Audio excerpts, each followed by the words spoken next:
¿Qué tal? Hoy vamos a meternos de lleno en un tema que, para quienes estamos en cuidados intensivos, es fundamental. Hablaremos del desarrollo y la validación de una actualización que ya era necesaria, el nuevo score de evaluación secuencial de fallo orgánico, el SOFA-2. Y la pregunta que seguro todos nos hacemos es, a ver, si el score SOFA ha sido nuestro pan de cada día por 30 años, ¿por qué cambiarlo ahora? ¿Qué es tan diferente en nuestras UCIs hoy como para que nuestra principal herramienta de medición se quedara, digamos, corta? Pues la respuesta está, literalmente, en la evolución de la propia UCI. Es que la medicina intensiva de hoy es un mundo aparte de la de 1996. Ahora tenemos un arsenal de fármacos, soportes avanzados como el ECMO, ventilación no invasiva. Los umbrales para iniciar tratamientos son otros. La herramienta que usábamos simplemente ya no estaba hablando el mismo idioma que nuestra práctica clínica. Ok, esta es la hoja de ruta que seguiremos. Primero, vamos a ver por qué el score original se quedó atrás. Luego, el proceso, que fue muy riguroso para construir el nuevo estándar. Nos meteremos a ver sus componentes, cómo se validó a nivel mundial y, lo más importante, qué significa esta nueva visión de la disfunción orgánica para nosotros. Empecemos por el principio, el origen del problema. El score SOFA, que para distinguirlo ahora llamamos SOFA-1, se enfrentaba a limitaciones que ya eran críticas en el día a día de la UCI moderna.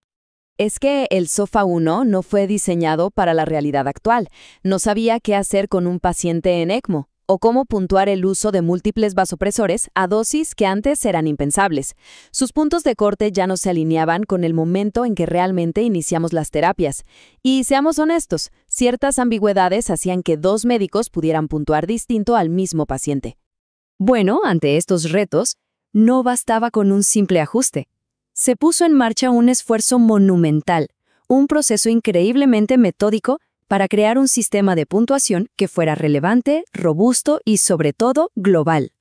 Y cuando digo riguroso me refiero a esto. No fue una simple actualización, fue una reconstrucción completa en 8 etapas. Aquí se combinó lo mejor de dos mundos: el consenso de expertos de todo el planeta, usando el método Delphi, y un análisis de datos masivo para validar cada paso. Y para quienes no estén tan familiarizados, el proceso Melfi es clave aquí. ¿Por qué? Porque permite que un grupo enorme de expertos con distintas visiones llegue a un acuerdo de forma estructurada. Esto aseguró que el esqueleto del SOFA-2 tuviera una base conceptual sólida y relevante para la clínica antes de empezar a analizar los datos. Muy bien, ya vimos el por qué y el cómo. Ahora, vamos a lo interesante. ¿Cómo se ve este nuevo score en la práctica? ¿Qué es lo que mide y cómo lo mide? La primera buena noticia: no se reinventó la rueda por completo. La estructura fundamental se mantiene. Esos 6 sistemas orgánicos que todos conocemos y manejamos del SOFA-1 siguen siendo la columna vertebral del SOFA-2.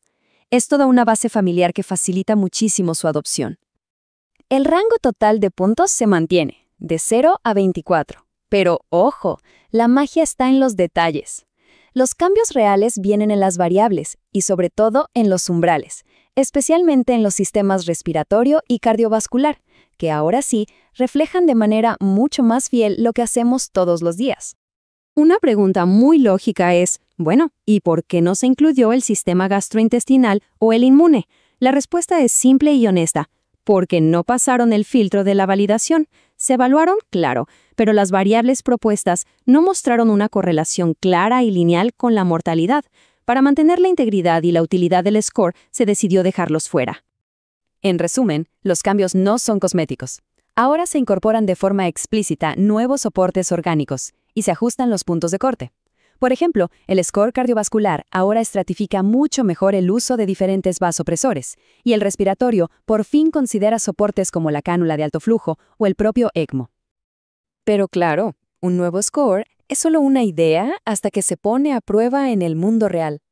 Y la escala en la que se validó el SOFA-2 es francamente impresionante.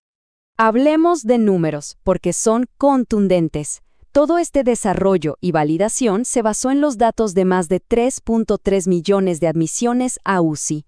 Es una base de datos de una magnitud que no se había visto para una herramienta de este tipo. Y estos pacientes no salieron de 1 o 2 hospitales. provinieron de más de 1.300 unidades de cuidados intensivos distintas. Esto nos da un reflejo real de la práctica clínica en una red amplísima de unidades.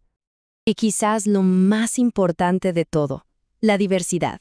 Datos de 9 países, que van desde los de altos ingresos hasta los de ingresos bajos y medianos. El objetivo era claro: asegurar que el SOFA 2 fuera una herramienta verdaderamente global y aplicable en diferentes realidades. Entonces, ¿funciona? Al comparar la capacidad de EMBOS Scores para predecir la mortalidad, vemos que el SOFA 2 no solo mantiene la capacidad del original, sino que la mejora ligeramente. Y esto es muy importante. El objetivo principal no era crear un mejor predictor, sino describir mejor la disfunción. Que además mejore la predicción es una prueba de su robustez. Pero quizás el dato más revelador es este. SOFA 2 reclasifica a más de la mitad de los pacientes. Un 40% obtiene un puntaje más bajo y un 11% uno más alto. Lo crucial es que esta nueva clasificación alinea mucho mejor el puntaje con el riesgo real de mortalidad. O sea, describe la gravedad de la disfunción de una forma mucho más precisa. Y con todo esto llegamos a la conclusión. ¿Qué nos deja el SOFA 2 sobre la mesa? Pues nos ofrece una perspectiva mucho más nítida, más actual, de la disfunción orgánica. Esta cita del propio artículo publicado en JAMA lo resume a la perfección. El SOFA 2 no es solo una actualización, es una herramienta validada para describir la disfunción orgánica en nuestros pacientes, los pacientes críticos del siglo XXI, sin importar en qué parte del mundo estemos.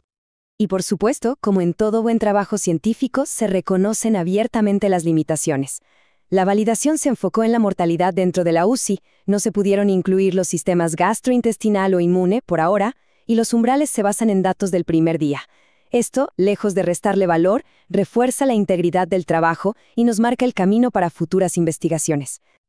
Pero el punto crucial, el mensaje para llevarse a casa, es este. SOFA 2 nos da un lenguaje común, una forma más precisa, más estandarizada y aplicable globalmente para describir la disfunción orgánica, que al final del día es el núcleo de lo que hacemos en medicina intensiva. Y cerramos con una pregunta para reflexionar.